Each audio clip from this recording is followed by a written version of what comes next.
But if you're coming to America and you hate America, I have no tolerance for you. I agree with that. I agree. And you don't want to give anything back to the country, I have a hard time with you being here. I agree. To me, you know what it's like? When I came here, I served the Army. I've worked since the day I came to America, even when I was selling hats and shirts when I was 13, 14 years old. I love everything about this country, America, for me. And I think what ends up happening is when you're in a family, and was your father rich? Do you come from a wealthy family? No, not at all. And I would add, my brother was a British Army colonel in the Iraq War, right, fighting on the front line. So your brother was? My brother was. So it's not like I didn't have a vested interest. You know, half my family had been British But Army. you know where I'm going? Here's kind of where I'm going. Yeah. Your kids, your 4 kids, you have money. When something happens, your money is going to go to your kids, right? Now, are you going to give it equally if one of them says, I hate my dad, he's the worst dad in the world. No. You're not going to give it to him. No, and I agree with you about people who come here and then vocally hate America. That's the problem, though, Piers. No, but I agree. The problem ends up happening is... But that's a separate problem to the one I'm articulating. But what I'm saying is the filtering. To me, it's the filtering. Yes. If I see... If we do want, and by the way, the argument, some people in America are like, look, we don't want anybody else to come in here. This is plenty, right? There are people that I've had on the podcast that wouldn't even want me to be here right now. They're like, you know, you got lucky getting in here, which is their argument. They have the right to have that argument. How wrong is that argument? I will tell you, like, I'm having this conversation. I got 4 kids. I'd like to have 20 kids, right? So I flirted with my kids the other day. This was about 6 months ago. I said, so it's 50-50 jokes. It's not 100% of a joke. So I said, hey, guys, what do you guys think about surrogate? If daddy wanted to go with mommy and we have a surrogate, we have 5 girls that are going to have a surrogate, and you guys are going to have 5 siblings. My youngest son looks at me. Tell me what surrogate is. I think I know what it is. I said, well, it's mommy and daddy. It's really our kid, but somebody carries for 9 months. I don't want any of that. I said, why not? I don't want any of that because it's not in mommy's belly. We were on the mommy's belly. I want someone that's a mommy's belly. If you guys want to make another kid, it has to be mommy's belly, right? The level of pride this kid has to be in a bed, David, that the mommy gave birth to the kid. I actually understand it and respect it. Do you understand what I'm saying? Of course. I respect it. So if somebody's born in America and they're kind of like, look, man, yeah, maybe we got lucky with you, Pat, but we got a lot of ones that came through and we didn't get lucky with that. Hate America. To me, when I think about guys like Churchill you're talking about, or Trump we're talking about, you know, hey, I cannot believe what he's doing with ICE, and, you know, he single-handedly closed up the border, crime is gone. Even Kamala Harris said we got the border wrong, and they did a better job of it. I think there's a little bit of a flirting with tolerance and just looking the other way where you know, when I talk, anytime I have somebody here from UK that I'm talking about UK stats, UK government doesn't give any stats. You guys can't even study what's working, what's not working. It's like a secret. No, because if you guys knew, it would so much more of the crime, who is doing the crime. At least in America, we can sit there and look at, is black on black crime the most? Is it white on white crime? Is it white on black? Is it black on white? What is it? Percentage, not based on numbers, because of course there's more whites living here. Nobody's, oh, shoot. We'll show it. Even though it goes against what the Democratic Party wants to see. No, we don't want to talk about that because of fatherless communities. We need some stats. So I think if you looked at the stats and the data, and it shows that any of the immigrants are coming from a certain country who assimilate, love the country, don't want any entitlement programs, they create businesses, they create jobs, they make it safer, let's get more. If not, listen, keep it where it's at. To me, that's where it stops. Well, listen, I don't disagree with the ideology behind that. I mean, you should only want people who are going to come and contribute to society. I would add the caveat of the Iraq caveat, which is if you go and bomb a country and you destroy people's lives, I do think a country like the United States, most prosperous country in the world, does have a duty of care to bring some of those people into its country, as it has done with the Iraqi community in the United States. What if that's a royal screw-up on another administration that you never agreed with them? Because Trump doesn't agree with Bush. And remember, if there's any guy that has moral authority to say, I never supported that war, it's the guy that bought a full-page ad, I think it was in USA Today. Remember that one thing that he did back in the days? It's like, I am not for this war, right?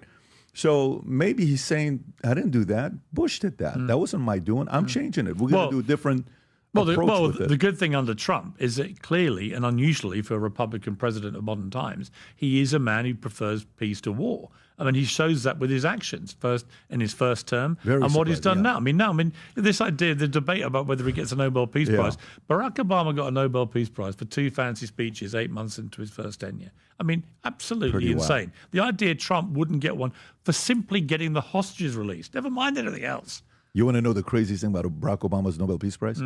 You ready? You're going to lose your mind when I tell you this.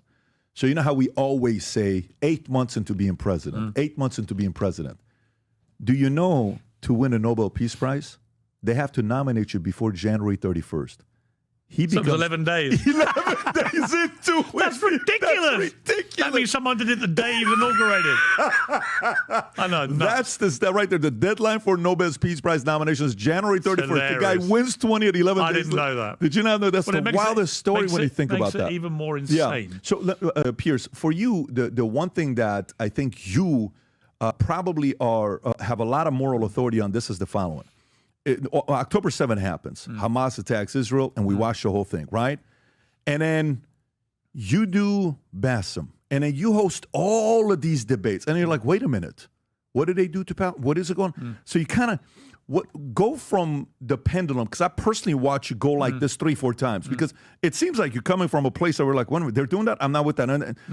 Where did you go there, day one, to where are you now? Probably the most reasonable opinion is where you are today, because you've kind of watched it going back and forth. What's your opinion on what happened there? Well, first of all, October the 7th was one of the most heinous terror attacks of modern times, the worst attack on Jewish people since the Holocaust in World War II. These are undeniable facts.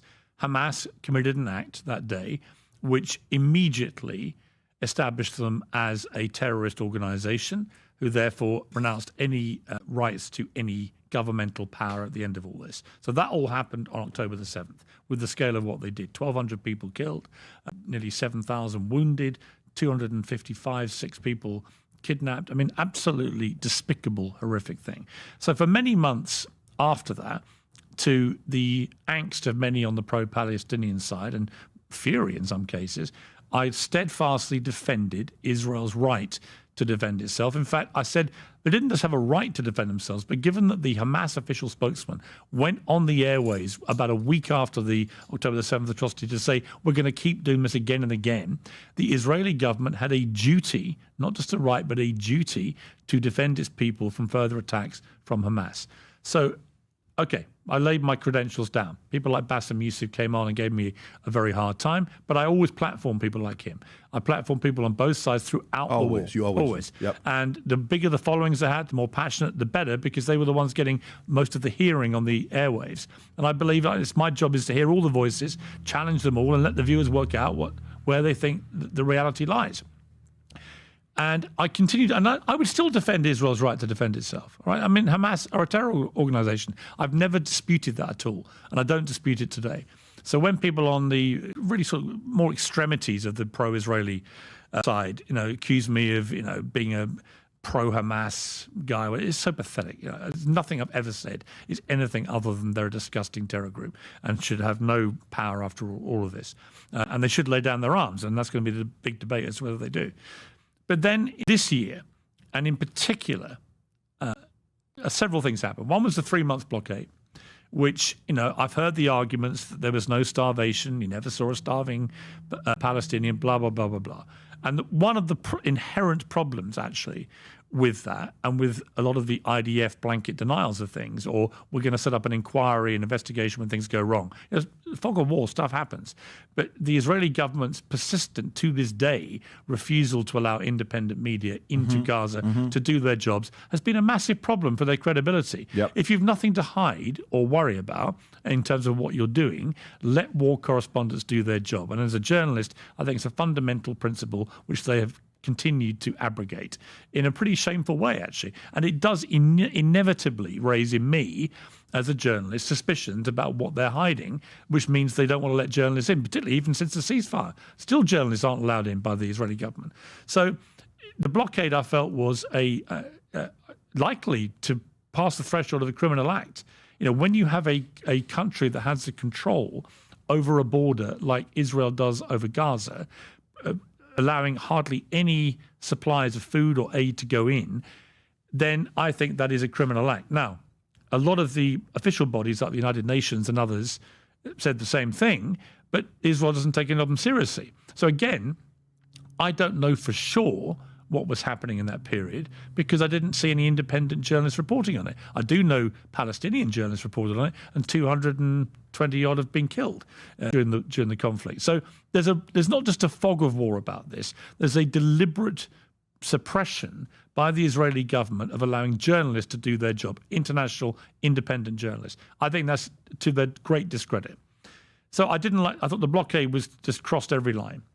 Then they undid the blockade, but the bombardment was relentless. And I kept saying to people throughout the war from day one, I don't know what a proportionate response is here. There have been flare-ups in this conflict going back 7 decades. We have never seen anything on the scale of what Hamas did that day, and we've never seen anything on the scale of the response by the Israeli government. They've killed 65, nearly 70,000 people. None of the ones we know about. That's obviously you have to take the figures from the Gaza-run health authority, the Hamas-run health authority Gaza, because there is no other way of establishing it. Historically, those figures have normally proven to be quite accurate, but Israel keeps trying to foggy those numbers, deny them, obfuscate and so on, to which I say, well, let the journalists in. Let's find the truth. They don't want to do that. So again, that's my big bugbear with this, how you get to the actual truth. You think it's a genocide or a war? I don't think it's a genocide simply for one reason. The word genocide gets bandied about a lot. It means the willful, systematic destruction of a people. And I don't think that's what we've seen in Gaza, much as people on the pro-Palestinian side try and get me to say it. No actual declaration of genocide has been waged against any. I mean, even in Rwanda, they never established it as an international court, but it was a genocide. So I didn't know. I learned all this actually covering all this on my show. I had a bunch of genocide experts on. Many think it is a genocide, but many don't think it is. But they all pointed out that actually the bar for reaching genocide is exceptionally high. And, as people have pointed out, there are other flashpoints around the world right now where probably many more people are getting killed. No one cares. No one's putting any spotlight on it.